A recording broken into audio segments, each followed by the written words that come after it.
Great.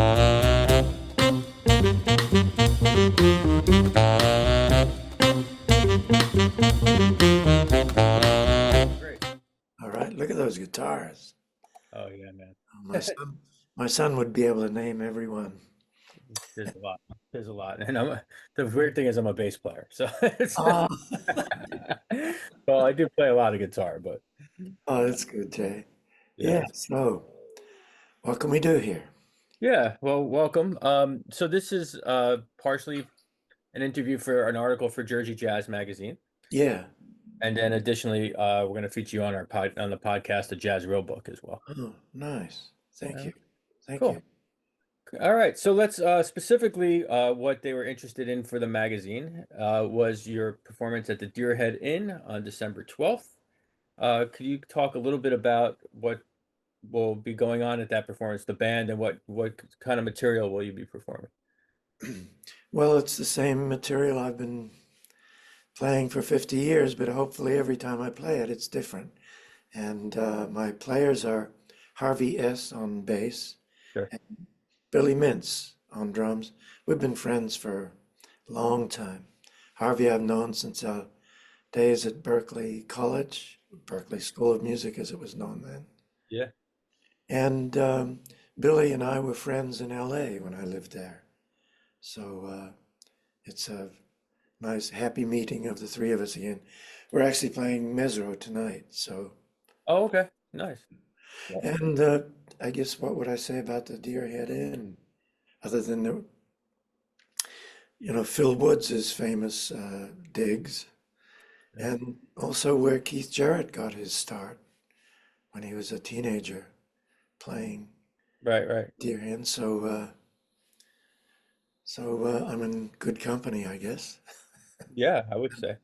And Uh, the place is really a great place to perform. Great audience. They come from all over.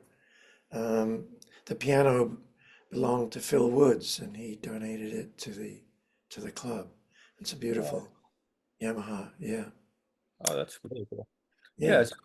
Is it original material from your Oh, catalog or standards? some, yeah, some, but mostly I just play standards. Hmm. Um, I've been playing them so long that, you know, I can't play them the same way once, you know, Sure. or twice, whatever you want to say. And for me, it's a new experience every time, no matter how many times I've been playing. Body and Soul, I could play 2,000 times, 2001 now, Yeah. tonight, and it will always be different. And that's why I love this music so much, as long as it has that swinging feeling. Hmm. Um, yeah, so, and a few originals that I've recorded over the years. Um, but, depending on how I'm feeling, these tunes, I can call them up, and the strong melodies and the beautiful voicings, chord progressions, will But usually take me in a certain direction that I want to go. yeah, definitely. Yeah, so like part of my program is I take a song, a standard each week, and I break it down. And the podcast for a lot of people, it's they're discovering jazz for the first time, or Yeah. so some of them are the students of jazz. Or so maybe you could just could you possibly just discuss like the Great American Songbook, because as you mentioned, you're playing standards and you play it differently every time, which is the beauty of our music, this music that we play. Could you talk just in general maybe about that material and why is it so conducive to interpretation? Oh, that's good. That's a hard question at 11:30 in the morning. It's a hard question at 2:30 in the Yeah, morning. that's right. Well, let me see. All the great pianists over the course of our history, whatever they go through, Keith Jarrett is special. Sure. Keith went through his whole period. What does he end up doing with his trio? Standard. Playing standards. Same with all of these. Brad Meldau Mhm, plays right. standard. He might go into his 11/8 realm, but basically when we're all together, it's that same old question like, what do you want to play, man? No, I don't know. What do you want to play? But we're trying to search for a tune that will take us to that place where we can be free with it and swing, even in a ballad to swing, you know.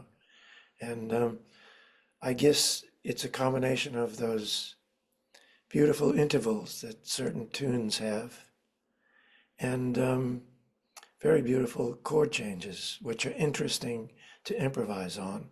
Right. Not one chord for 13 bars, which I have to count because on the 14th bar it's gonna go to 2/4. I know. I'm lost already, you know. Yeah, yeah, sure. So the thing is, like any music, if the form is stable and keep us all together, then I think you can be freer Right. out of that form. You know, you can talk to, I mean, Stravinsky talks about that, Mm, all the great composers, you know, right. the understanding of the form is the first thing that will get you when you can follow a trio or a bass line and you can follow it in the particular tune that we're playing as a listener. Mm, It enhances my experience because I know that he's coming to the end of this chorus. Will he take me further into another? Oh no, please. I hope he doesn't take another one, you know, whatever. But it puts you inside the music, and I think that's kind of important for a listener as well. And it doesn't take too much. yeah. You know, when I listen to a Beethoven symphony or whomever, I'm not just listening to it out of the top of my, I know that there's a structure. And the closer I come to the structure and how he put it together, it enhances my experience so that I expect certain things.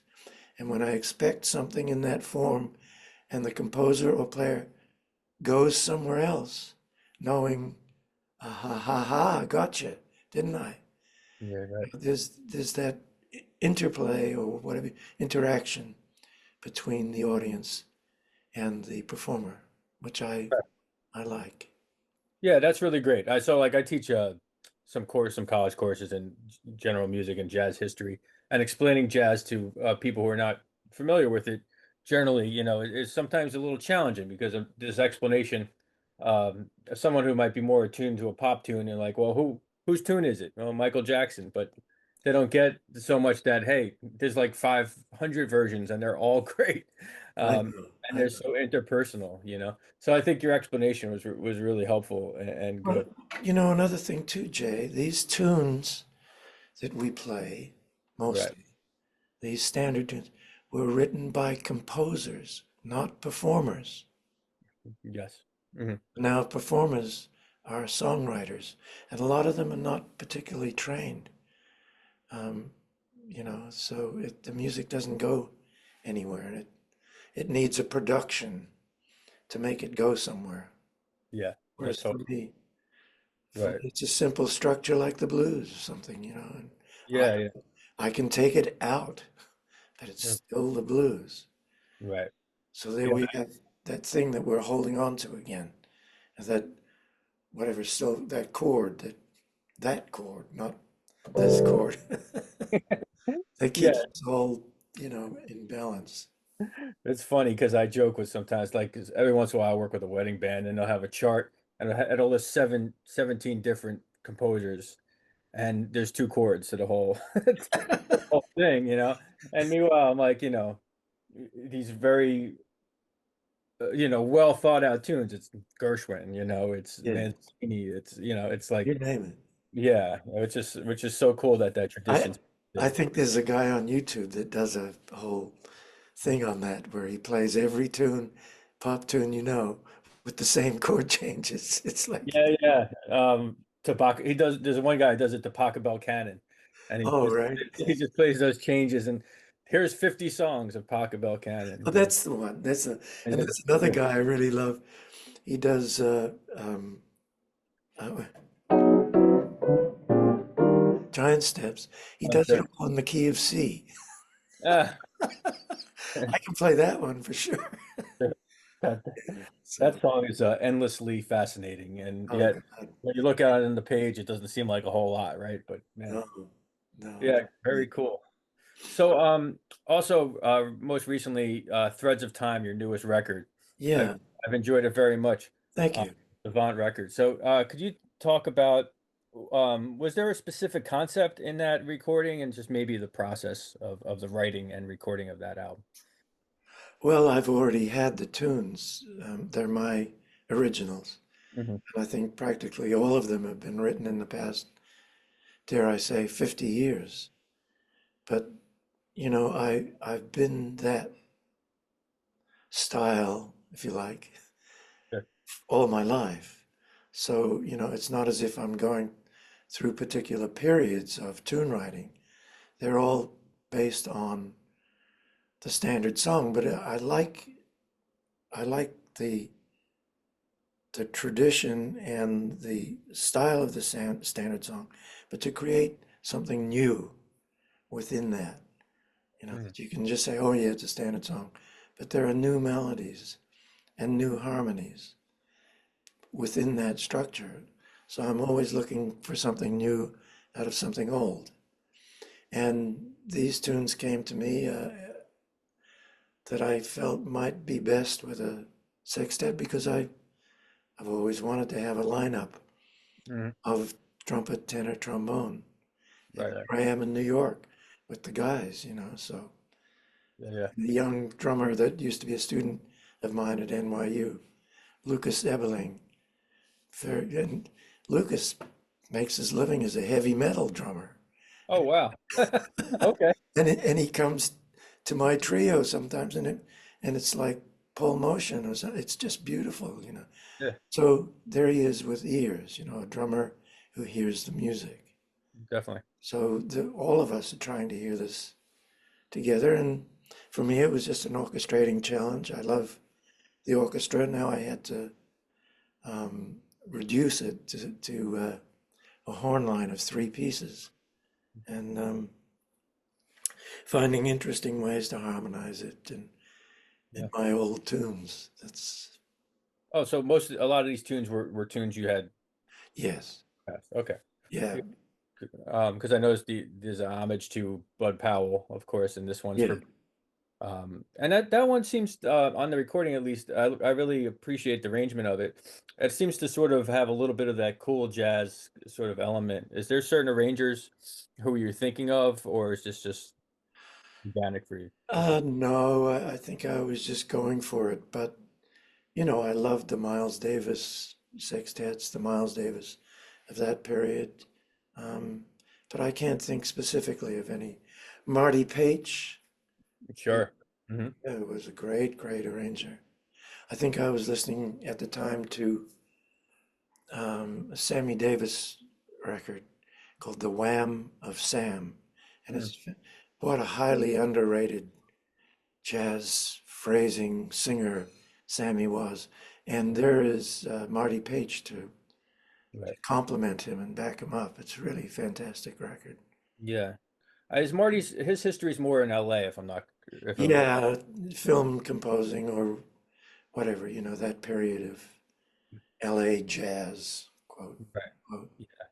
Because I know I recently released a book on Ray Brown, and Ha, him and Marty he had done some work with him, that's right, exactly. which Right. I'm sure you've come across Ray Brown at some point, right? Yeah, I played with him a couple of times. Yeah, he's a good guy. Oh yeah, Yeah, yeah. So, yeah. That's great. Yeah, I mean, I don't think there's anyone you haven't played. Looking at your bio, it's quite extensive. So maybe we can get a little bit into that. First off, I mean, you were born in New Zealand, correct? yes, right. What were your was there what were you hearing? And I don't know much about. Well, no, I was since, I'd been playing Chopin since I was a kid, and Mhm. so it was that music that I was hearing, and I just wanted to do something. I wanted to compose, but I didn't have any help really. My family didn't. My mom and dad weren't really into it, and Mhm. I studied with the nuns, Sister Mary Joseph, and Yeah. they didn't know what the heck. And then one day I heard on the radio this thing called Take Five. Mm. I'm going, now, wait a minute, what is that? Because it was, then I heard Paul Desmond, and there was this musical element that I could follow. I didn't know what was going on because, it's just that vamp that Dave set up. Yeah. So lo and behold, this is 1964, I guess. Dave, his quartet was coming to Auckland to play at the Mm. town hall. So a friend of mine's brother was in the New Zealand Symphony, and he was able to get us two great seats. And I sat there not knowing what to expect. Now, before all this, while I was in my transitional Chopin, wondering what the hell to do period, I was thumbing through my dad's sheet music. He played a little bit of piano. Okay. And, the Second World War, all the Americans came down. That whole culture of, Hmm. of standard tunes and everything came down. So I would thumb through them, and I was a good sight reader, and I would read these tunes, and I'd pick out the ones I liked, mostly because they had a certain harmonic thing that I didn't quite understand, but the melodies were beautiful. Right. And if you'll permit me, I don't know what it sounds like. Oh, absolutely.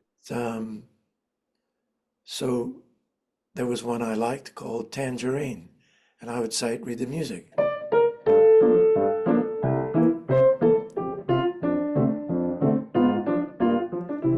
You get the idea. Okay. Definitely. Mhm. Next, and I would go through the pile. Well, they came out on stage, and Paul Desmond leaned against the curve of the piano, and he began.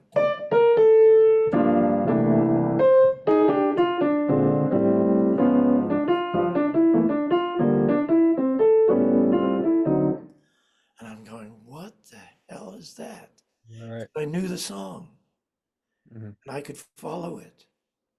And suddenly they were playing all this beautiful stuff and what was getting me the most, even with the Dave Brubeck Quartet, this feeling of the time Mm. was something I had never experienced. What was it doing to me? That Paul would play a phrase and I would go, oh, and Dave would put a chord right in where it was supposed to be, and oh. So All that right. was a discovery for me. And then I found friends who were into the same thing and older musicians who introduced me to Bud Powell and stuff. And then long story short, I got a downbeat scholarship through Downbeat magazine Okay. and ended up in Boston at the age of 19. Right. Right. So how did that's all very interesting. So like first off, like how did Downbeat come to know of you? They didn't.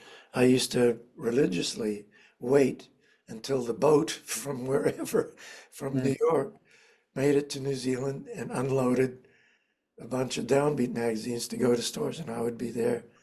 I had my own subscription, so every whatever it was, month or so, a month late, um, I would get Downbeat, and there was a form in the magazine, to submit a tape, or at that time it was an acetate. Yeah. I couldn't afford a tape. And I remember the tune was Speak Low. So, and then lo and behold, I got a letter from Bob Scherer, the administrator. Sure. You're in. You're in. So there I go.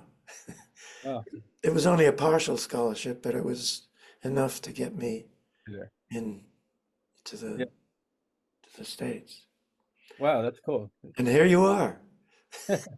Here Yeah. I am. There you are. And you stayed in America ever since, or did you Yeah, travel? no, I stayed here. I never went back, Went back. except to visit a couple of times. But Yeah, so I mean imagine so I was at Berkeley from 94 to 98.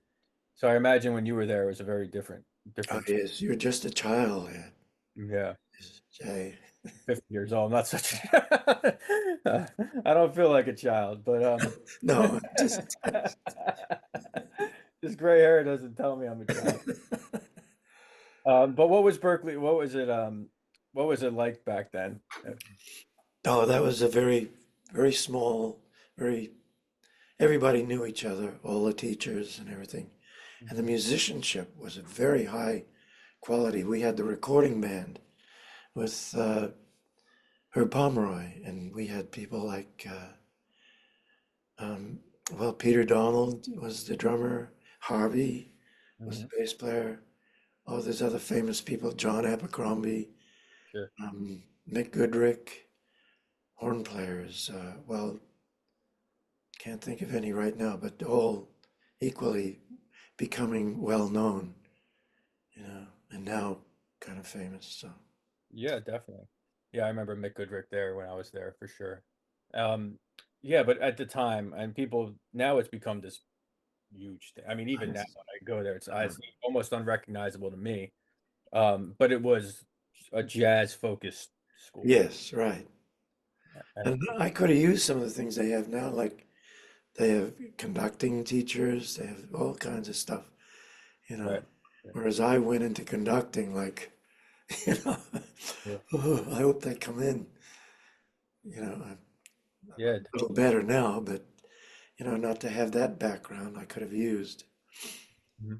We were stone cold jazz musicians, what is that other stuff? You know? Right. So that's interesting. So you're back. It seems like you had a very formal training. Reading Yes. classical music. Chopin seems to be a Well, it little. got me ahead a couple of semesters because in Right. New Zealand, like the English system, you study theory Mm, along with your instrument. right. So I had all that background. So once you went to once jazz became a little bit more of your focus, did you ever return? Like there are classical elements definitely in your playing. I can hear it, but Yeah. did you ever return to serious classical performance or anything No, like that? no, not serious. I don't have the technique for it. It Mhm. might sound like it, but you have to dedicate yourself to 10, 12 hours of practice a day. I can barely get past 45 minutes.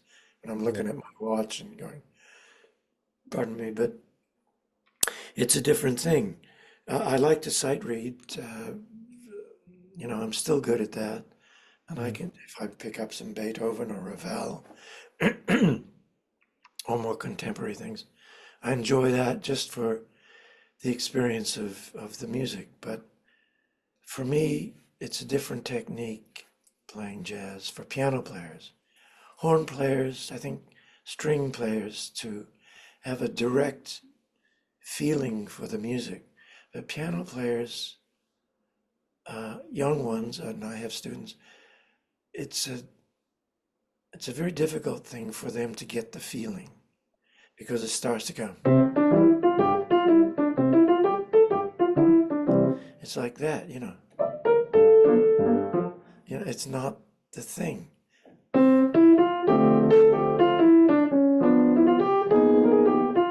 Where you already you're sensing. I don't have a drummer or a bass player, but you can Mhm. already feel it's Right. it's engaging you. So it's my task as a teacher and my task for myself to directly relate what I'm hearing to my fingers. So a Sure. lot of music I hear is finger music, you Mm. know. Just the way to And put it. Yeah. yeah, and somebody like Keith or Bud Powell, they can hear the music they're playing. No matter how fast it is, there's that feeling, as Lenny Tristano used to call it, a Mhm. note to note thing. So it's organic. And you Right. finish a phrase as a musician, that phrase becomes another.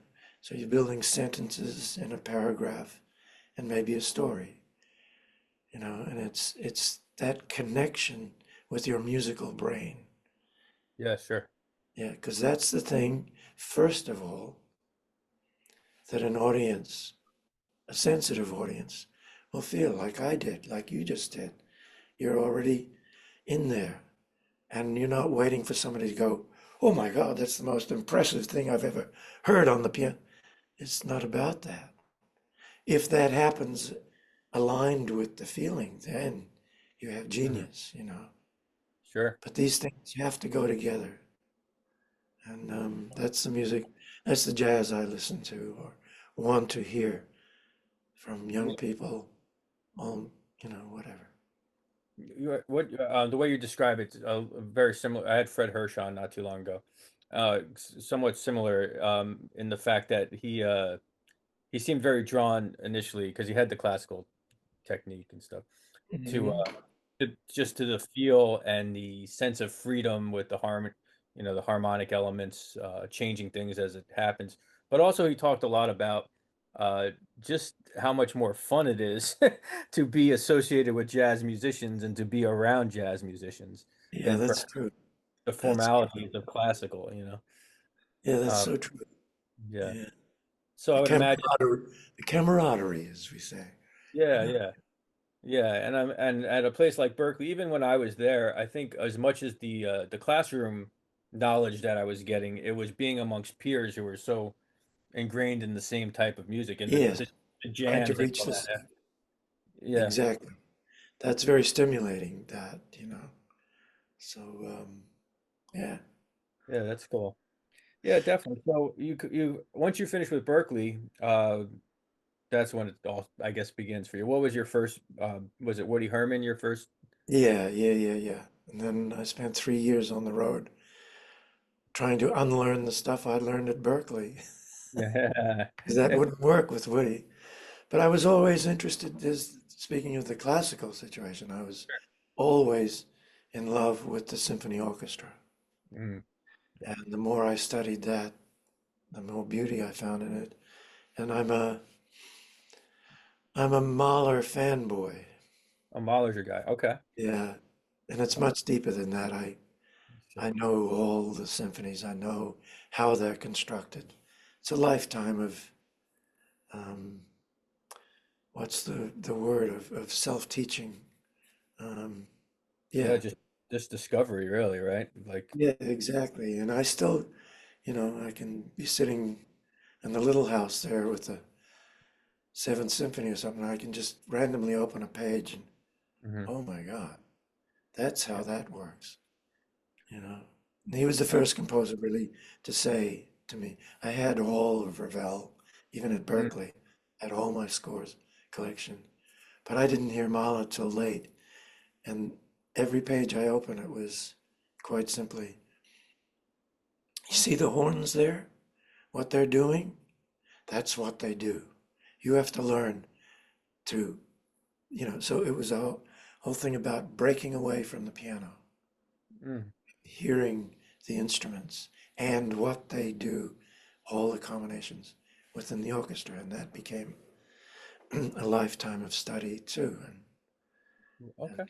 So so, would you say you're jazz arrange? I mean, did you study jazz arranging? Because that's a big part of your career, right? yeah, well, that was my Berkeley period and Okay.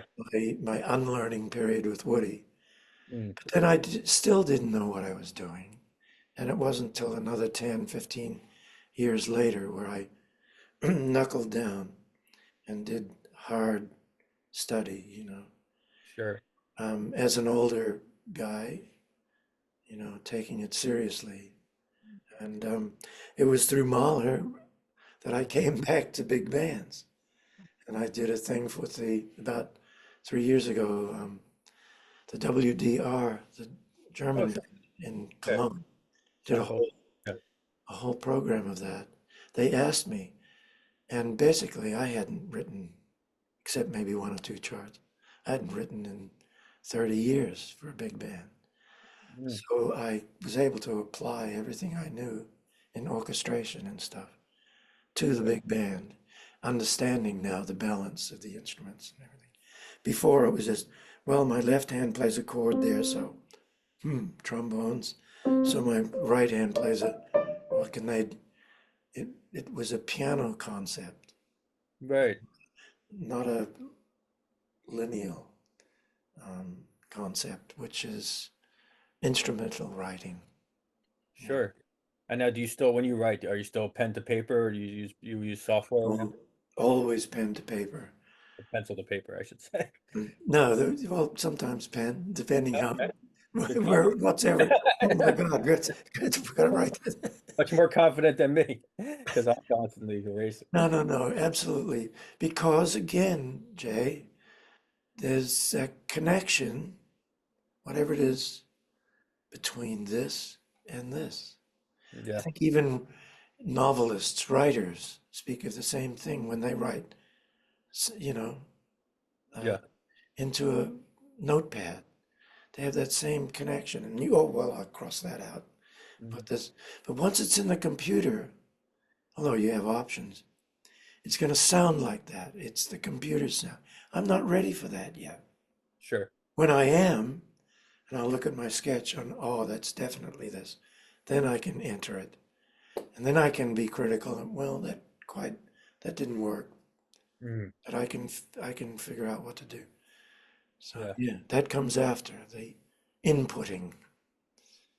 I get it. Yeah, I mean, I think if someone ever looked at my notebooks after I'm gone and saw the just the complete scribbling, and yeah, it's almost like they think something's wrong with me, you know? But there is a certain satisfaction, to it is much more organic, and in the moment, you're just at least I am, and I'm Yeah. not comparing my skill level to yours in any way, but No, no, no. it's constantly, like, just idea and, Yeah, it's you're not exactly. even thinking, you know? And Yeah, I then don't when have to think you look at about typing or, I mean, you see, how do I get the whole note to the half note? It's like, it, it's or funny. sometimes it's just no bars. I'm just writing out the idea. But the computer wants me to write in bars, you know? So that's a whole different thing too. So Yeah. But that's interesting, your connection with Mahler. I mean, obviously, you're coming to it from an orchestral and an arrangement kind of an idea because Mahler's music it can be very thick and very heavily orchestrated, and I mean, obviously, endlessly. You could study, you could study Mahler forever and not yeah, fully get what the genius of this guy. yeah, yeah. So that's really makes a lot of sense to me that you mentioned him as someone you look to. Yeah, well, even at my age, it's good to have a hero, you know? Sure. Yeah. The, so, yeah, yeah. All right, so back to the jazz stuff, if I could. So Woody Herman, I mean, Oh, really? since it's a jazz show and a jazz magazine, uh, Herman, Woody Herman. I mean, obviously a monumental figure. Yeah. How did he come to be aware of you, and can you talk about how that was for you? Well, when I was in Boston, besides going to school and studying with Lenny Tristano, I'd Oh, okay. every Monday or Tuesday, whatever he could do, I would fly down, student round trip for $20, rain, hail, or snow. Mm, Um, but I was playing 6 nights a week at the Hotel Vendôme in a place called My Apartment Lounge. And it was getting to be the end of my last semester, and I needed a gig in order to stay in the country. And mm, serendipity, these two guys came down who had been recommended by Herb Pomeroy to come down and hear me. And that was Jake Hanna, the great drummer, and Nat Pierce, the great piano player arranger. And mm. they were both dear friends of Woody's. And they had been sent out as scouts, if you like, Okay. find somebody who could cover the piano chair and possibly write. So I was elected. Mm. Uh, I was cheap, and That does play into it sometimes, you know. we all had to survive on practically nothing, you know. So, and that's how I got to know Woody, dear man. And back in the day, Woody was already at the close of a very dynamic, famous career as a, Yeah, in the big band era. That was over by the time sure. So if I had YouTube at that time, Mm, it would have been, a different attitude towards the old man and to the life, although we loved each other and he was very good to me. He saw something in me, I guess, as kid, Right. 22, whatever. And I would have had a deep respect, greater than I had then, because, Oh, so just, your level of awareness wasn't as much at that time as to who Woody Herman was. no, it was a gig, and they had a kind of an LP that, uh, oh, I forget the arranger's name from Chicago, but they did Come On Baby, Light My Fire, and whatever that Yeah, the was, Doors. MacArthur Park and other things. Yeah. So when I was with Woody, me and Tony Klatka, Bill Stapleton, it wasn't a good band at all, so we decided Blood, Sweat, and Tears was a big hit, and so I decided I'd do a thing called Smiling Phases, Smiling, Yeah, yeah. which had solo sections and stuff. So that was easy to adapt. Bill Stapleton did something, Tony did another thing, and we had a prom coming up, and Woody played these things, and the kids, they loved it. And Woody's going, "Oh, what's this?" Yeah, yeah. So we became arrangers, doing stuff like that. That's really cool. I mean, Woody Herman always seemed very open. I mean, at least in his catalog, Yeah. uh, he seemed very open to new Oh, ideas and yeah. sounds and more contemporary things for sure. Yes, he was. Yeah. But I believe like at that period, at least when he moving into the 70s, he was it's amazing that he was able to keep a band, a jazz type band together. Well, I remember the times in a blizzard in the Midwest, and we would be stuck at a truck stop because Hermie Dressel, the manager, couldn't afford to pay the gas for the bus. And we'd be all there at 3 o'clock in the morning in a freezing bus.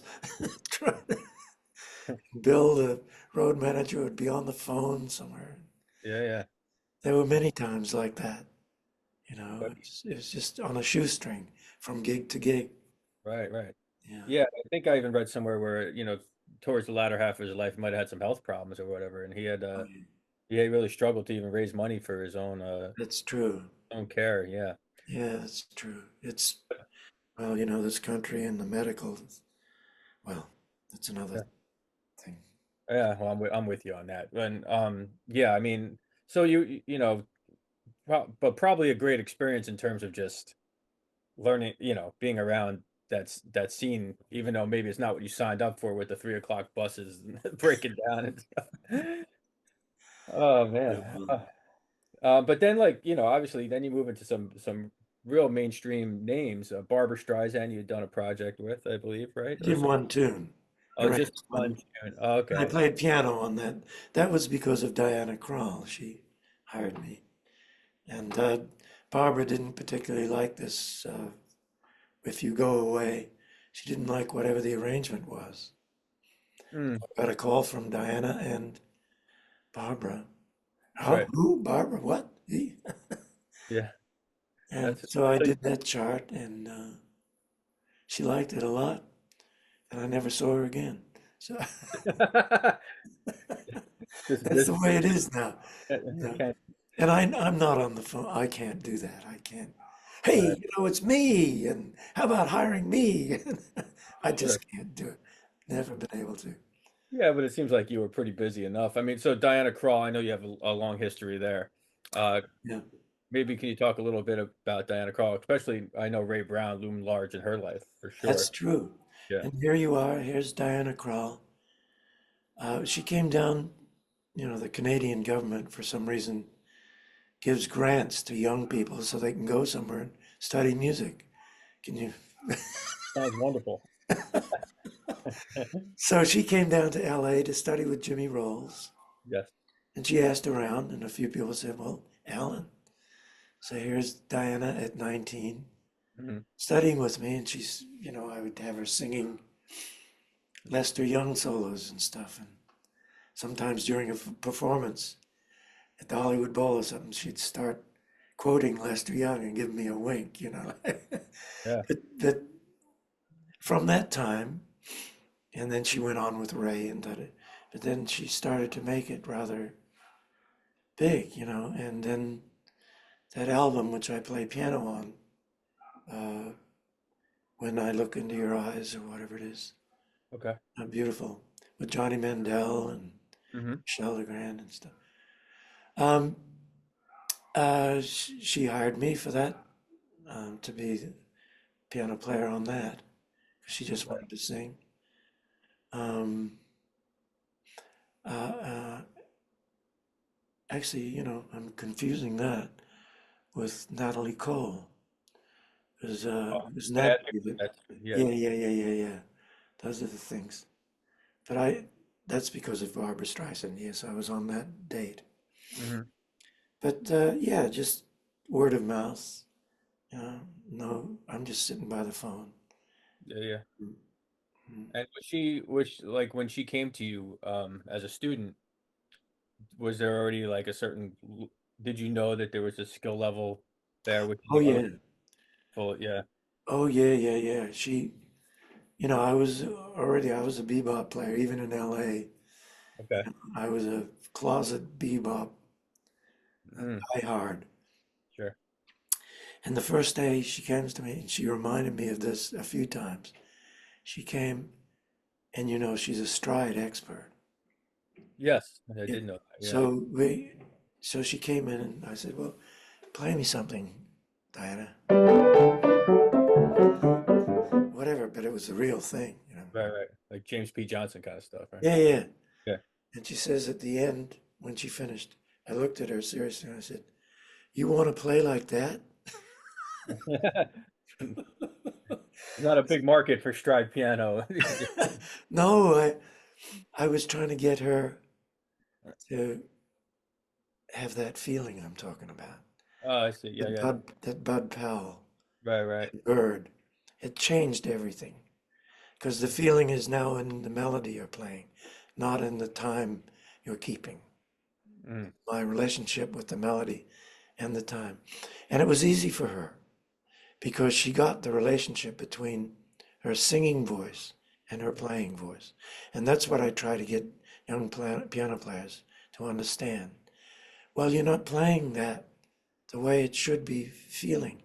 Sing it to me. So we put the metronome on, and they sing it quite naturally the way it should be played. I said, so right, what you got to do is get what you're singing down into your fingers and chords. So she already knew that, and from there, and there again, there's standard songs. They're all right. standard songs from 50 years before. And now my latest uh, is with the young Stella Cole, another Cole, no Oh, relation. oh, okay, not really. Mm, No, no, no, no. She's in her young 20s. She just had it signed with Decca Records. And I just did a string album for her called It's Magic.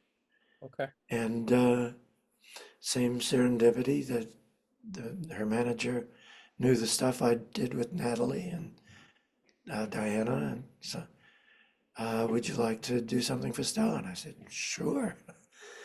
And here we are at 23, I'm guessing now her age, year old woman on TikTok with 1 million followers, explaining to her audience about a new tune she's learning. Oh, that's Polka dots okay. and moonbeams. And she's Yeah. saying, listen to this.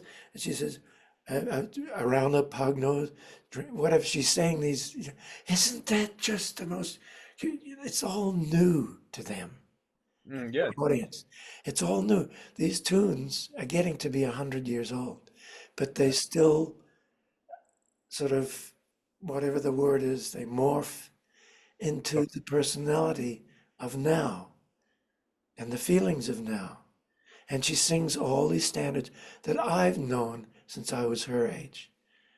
So it right, was right. my chance to wrap a sound around her of these tunes that she sings so beautifully. No nonsense, no performative art. It's Yes. the tune, it's beautifully sung, which is an arranger's dream. Because now I Oh, can be in counterpoint with her, mhm. take it to places that might elevate her, or and Sure. it was for me it was a dream too. It was magic to be able to be whisked back into that environment and Right. bring it up to the present. It's not old. You listen to it, nobody's going to say, "Oh, that old stuff." It's not. Right. Yeah, it's timeless. I mean, Yeah. so when you work with a singer like that, and they ask you to do an arrangement, so I guess what's your approach? Do you just first listen to them and try to match their style, or do you kind of come with the arrangement and sort of have them work within your Well, arrangement? that's why I don't work much. So somebody will come to me because They I am want who I am. yes. So what usually happens, we discuss the key, discuss maybe, well, should we have a soloist here? Mhm. I don't know. Let's just go to the bridge. Whatever. Should we change keys?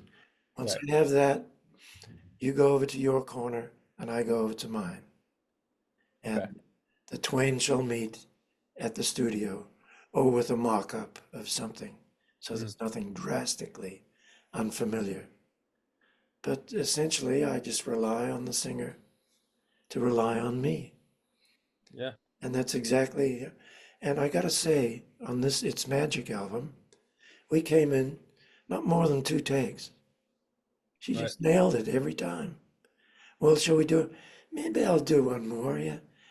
Now you'd think that a 23-year-old or whatever would be like, oh, I'm just, yeah, like, yeah, Right. which a lot of them are because they don't know the music from inside. Sure. And that's the way she responds. She's been singing them since she was 4 or 5. Natalie told me that she'd been on one arrangement I did. She came over to the piano and she said, Alan, she said, I've been singing that on my daddy's knee when I was 12 years old. Sure. Of course you were, Natalie. Yeah. You know, so that's a different absorption, if you like, of the material. It becomes you. There's a lull in my life, not about somebody over there. There's a lull in my life. And perhaps I can, just through music, the beauty of the music and the rhythm, Yeah. explain that to you so that it's a lull in all of our lives. Yeah. And in a lot of pop music, it's not about all of us. It's about me, and whatever. Because, Yeah. No, I understand what you're saying. yeah, Yeah, that's really cool. So yeah, it sounds like they hire you for your specific. You bring a specific sound and an approach, uh, yeah. which Rangers. That's the thing. That was the thing. Well, no, a lot of arrangers, they have to bend to Well, the, I and guess not in the there were jazz. things, yeah, there were things that I really couldn't do anymore. Like, if it was a rock thing or what, I don't know why, I just feel immoral. Well, I mean, you put your time in, and you you don't have to so much do those anymore. But yeah, I mean, I guess there's an artist approach and an artisan approach to arranging that could Yeah, yeah, Um, but there are certain arrangers, and you mentioned one with Marty Pike. I always mess up the way his last name said. And then, but like a Gil Evans, perhaps, yeah, or an Oliver Nelson. I mean, they have a specific sound, yeah, that right, people want. exactly. Um, Whereas Quincy, yeah, there you go. I, what a great man. I'm But Quincy could be anybody's amazing, right? arranger. Yeah. Yeah. And I mean, Michael Jackson, whatever, you Mhm. know. And he made them what they are in a lot of ways, but I don't think you could define a Quincy Jones sound, perhaps a production, but sorry, Yeah. Quincy, but not guilty about that, but I think he's done no, all right for I'm afraid. himself. Okay.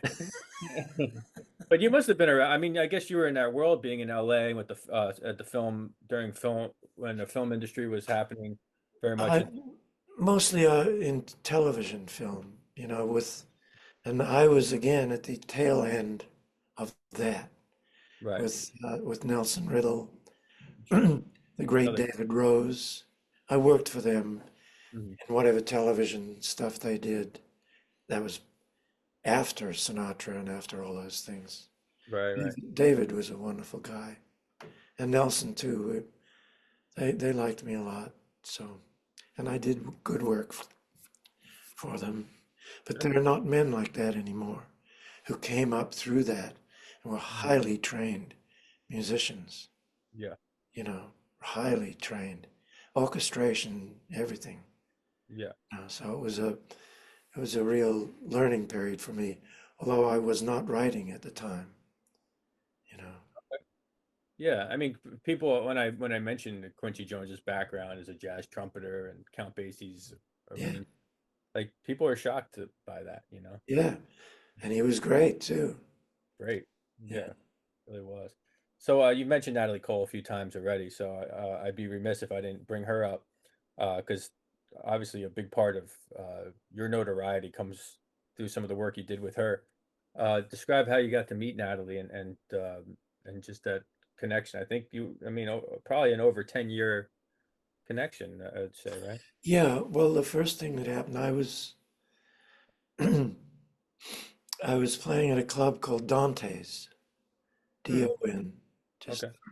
um, and I'm playing one night, and there's this couple sitting there, um, and they invited me over, and hi, hi,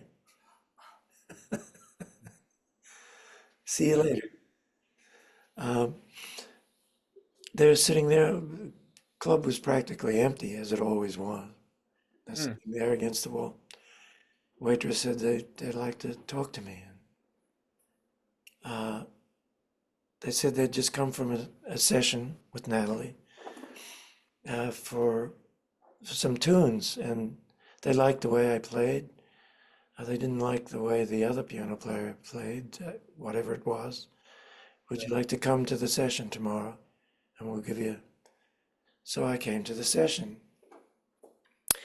and the first thing I saw was Route 66.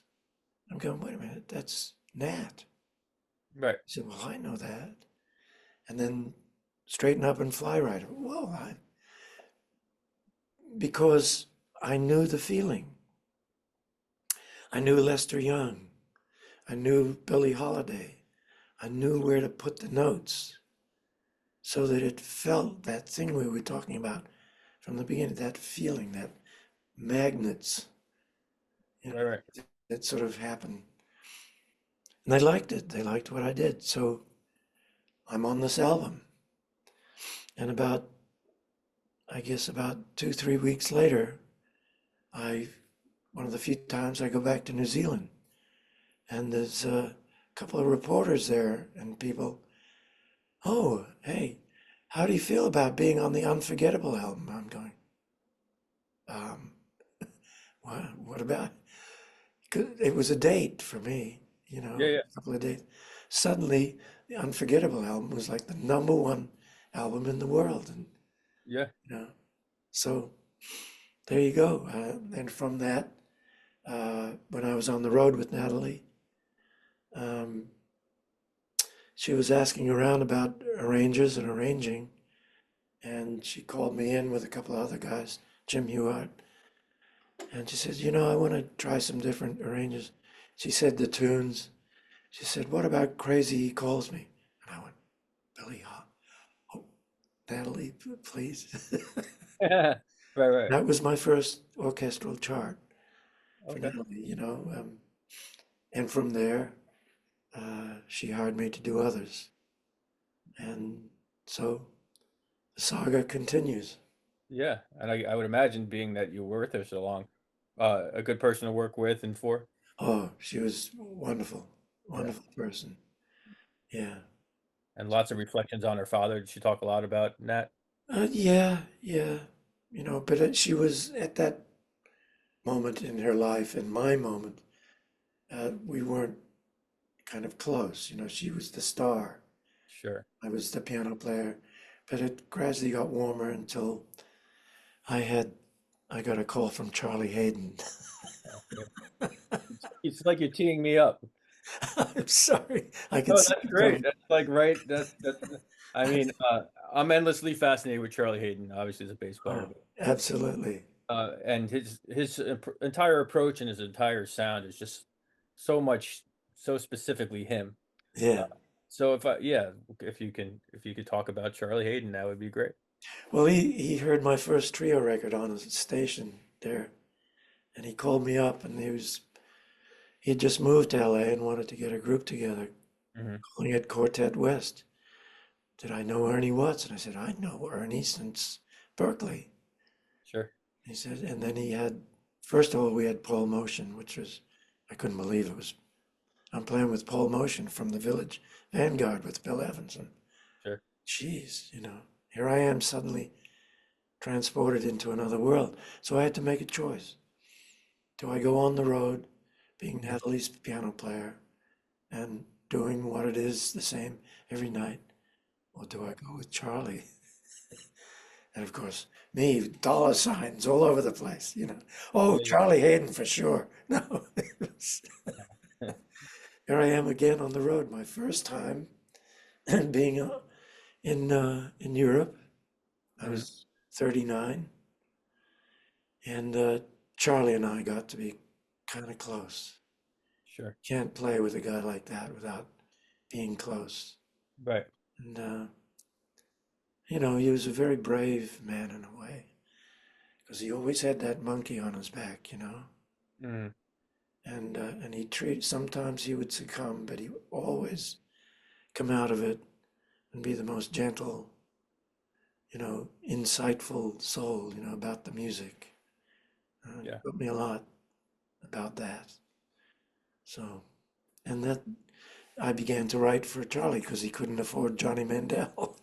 Yeah. So, Yeah.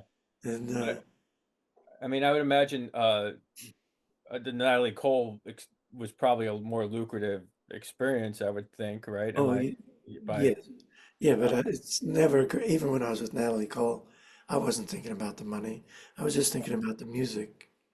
That's yeah. all, and And was she receptive when you let her know that you were going to try something different? She was okay. she didn't deal with it. The management called me up. At that What point. are you doing? I thought we were a team. Yeah. Oh God, well, yeah. Right. She But got sometimes, Terry, she got piano players much better than I at the time. So, and she was, I mean, playing with obviously a much different experience playing with Charlie Hayden. How was he as a band leader? Did he give a lot of direction, or was he just kind of no, in that's that? why you're hired. Yeah. That's so he can play his bass. Hmm. You know, he would ask me, he liked for me to play chords on every beat in a ballad. On Interesting. on swinging things, he'd rather I didn't play. But a ballad, he liked me to feed him the chords. Hmm. So there was always this give and take of his beautiful melodies with my chords. And there's plenty of YouTube with, Sure. Yeah. yeah, yeah. So, Right. Yeah. It's such a unique musician, Charlie Hayden. Yeah. Just well, endless. again, it's born of his folk music family. Yeah. It's that singing thing again. And he just wanted to be a bass. He wanted to put down the bass. That was Mm. his thing. Yeah. But when Yeah. you think about his history, especially with Ornette and such, and then you hear some of the more folk related stuff, it's quite it's almost a reverse transition in some ways, going back Yeah, more of his it's roots. true. And I always found that really cool about what he did. Oh yeah, because he could go right into it. He Yeah. could go right back into it, singing and everything. Yeah. So it was an integral part of his musicianship.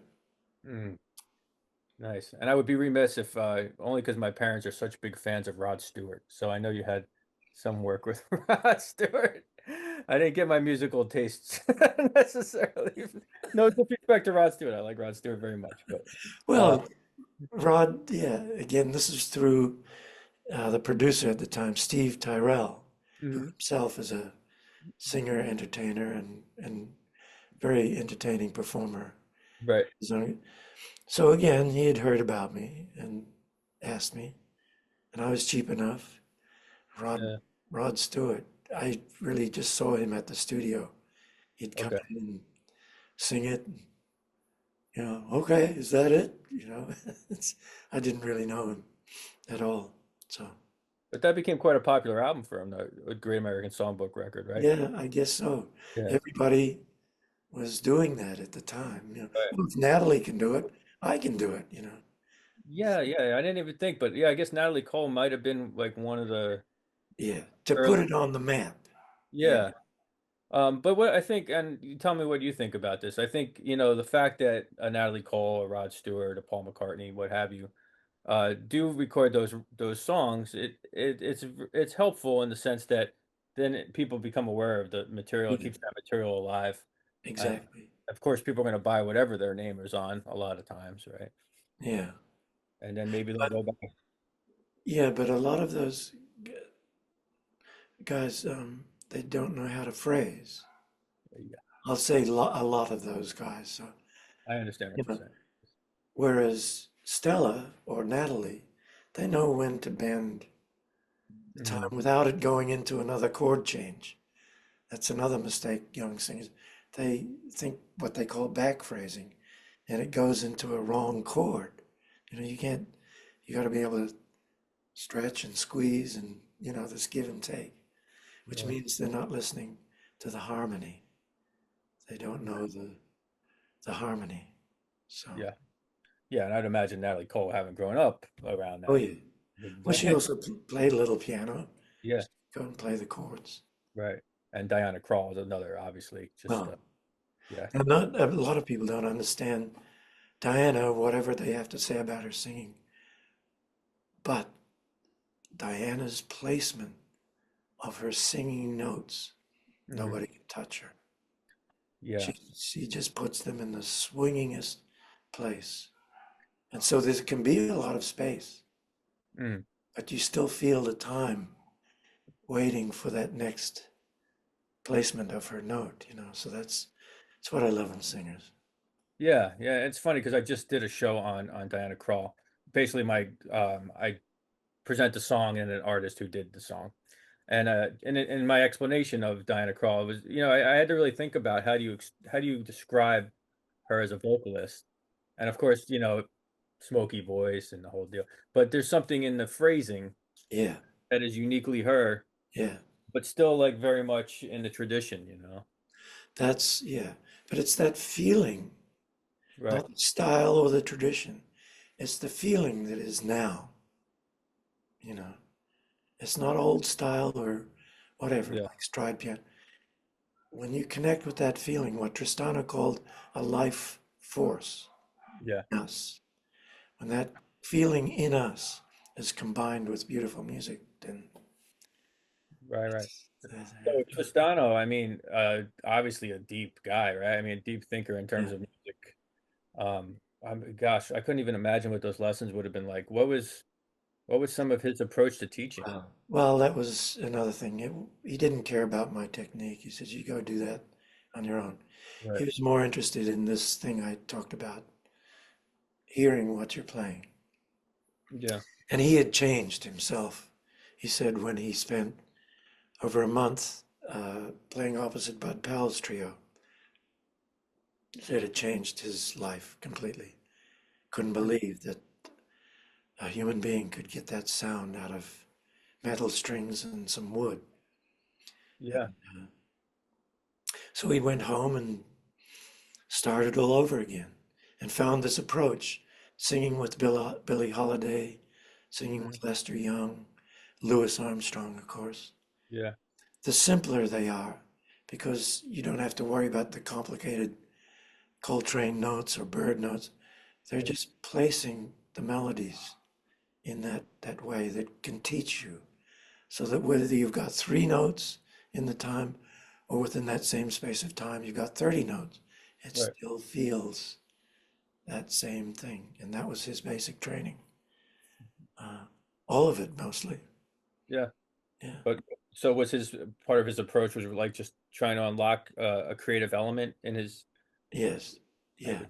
Because at the end of every lesson, he would say, "Now play me something," and I would play. And at the end of everything, he wouldn't. There was no judgment. That was in the lesson. As playing, he would just look at me while he was blind. But Yeah. he would say, "So, Alan," he says, "how did you feel?" Hmm. And so we would discuss how I felt. That was all he cared about.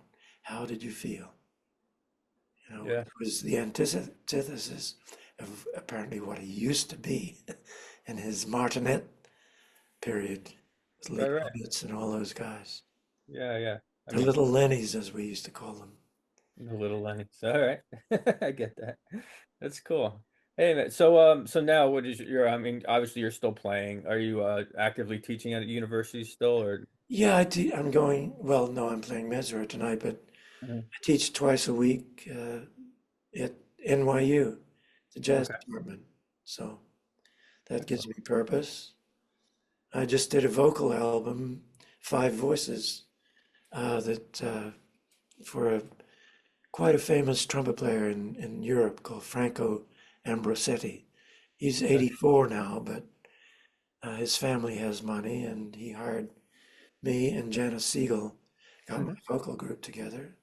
And here I am at my age, having never written for vocals before.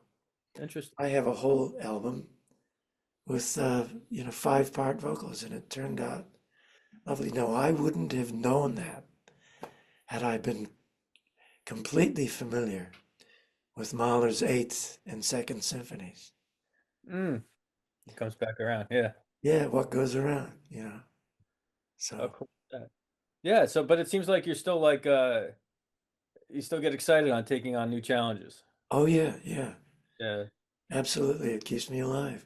And I also have my own legit works that are inputted into my computer for posterity. Yeah. Yeah. Oh, 100 years from now, what's this? All right, let's put it back in the closet. You never know, man. A lot of things You get never know. discovered long time from then. I'm relying on my son to propagate this. Look, Bach was almost all but forgotten until Mendelssohn kind of There brought you him go. Yes, going. Felix. Yeah, Felix. very cool. Yeah. All right, cool. What did I miss? Anything else, Alan, that you want people to know? No, I don't think so. You know, I love music. I cannot live without it. And I believe if everybody had a passion that has some connection with our feelings, poetry, whatever, especially now, nobody's reading anymore. Nobody's, it's 10-second TikTok things. Yeah, it makes it hard to navigate in that world. But I do notice when you put, because a lot of places where I'm playing, I'm in New Jersey. I don't know if are you in New York or New I'm Jersey? in Orange. Oh, okay. Yeah, I used to play over at Cecil's all the time, and Oh, yeah. and trumpets back in the day. Um, Trumpets, that's right. Yeah. yeah, I was lucky enough to have a with Ted Curson. I don't, you probably, Yeah, I know Ted. Yeah. yeah, he ran a jam session. I played bass, which was a lot of fun. But a lot of the gigs I do, like Red Bank, I'm in the Red Bank, Asbury Park area. I'm down by the Yeah. shore. But my point is that and you're right, the attention span has become limited and it's very difficult to navigate in this world in some ways. But when you put jazz music in front of people who may not be familiar with it and they can get that feeling, they come up to you. It's amazing how I didn't know I like jazz. I didn't know. I Yeah. always Oh, yeah, I get that. I'm yeah. looking forward to Mesra. The thing about New York, as other places I play, I know we're over time, but the You're thing fine. with New York, my audience at Mesro can range anywhere from 12-year-olds to 90-year-olds, Yeah, all there sharing this experience. And I have young people saying, "Well, I didn't like jazz, but I didn't know it could sound like that." It's like, yeah, because first and foremost, it's that beautiful uh, life force that Tristana talks about. yeah, excellent, cool. Yeah, and keep Harvey busy because I get a lot of his gigs when he can't make it. So I've only met him on very briefly. I doubt he would remember me, but Oh, phenomenal, one meeting with Harvey and you'll remember him. phenomenal bass player for sure. Yes. Yes, he is. Yeah. Yeah. Yeah. That's great. Hey man, it was really, really nice talking to you. Oh, thank you, Jay. Feelings mutual. Thanks for all the great music, and maybe we'll hook up at some point. I'm Yeah. around. So Keep yeah, me posted. All right. absolutely, man. Thank you so much. Thank you, Jay, and to your listeners and subscribers. Yes, and people can find your music, yeah, on your website, I would imagine, right? No, no, that doesn't work. Just Uh, YouTube. YouTube, you can look. Spotify, YouTube, the new record. I should mention once again, and I just forgot the name. Is the Threads of Time, Thank you. I've got so and have a listen to Natalie, to Stella Cole. It's magic. the name of the album is It's You'll be Magic, very and pleasantly surprised. you said Decca Records on that one, right? Yeah, yeah, but again, it's on this video of us on YouTube, and Yeah, but I'm old school. I like the I, tables mean something to me. I don't know why. I just don't have the time, Jay. Yeah, I hear you. Give me a 10-second soundbite and I'm good. Take care, my All man. right. Enjoy your gig tonight, man. Yeah, Take thank it you. easy. Nice talking. Bye bye.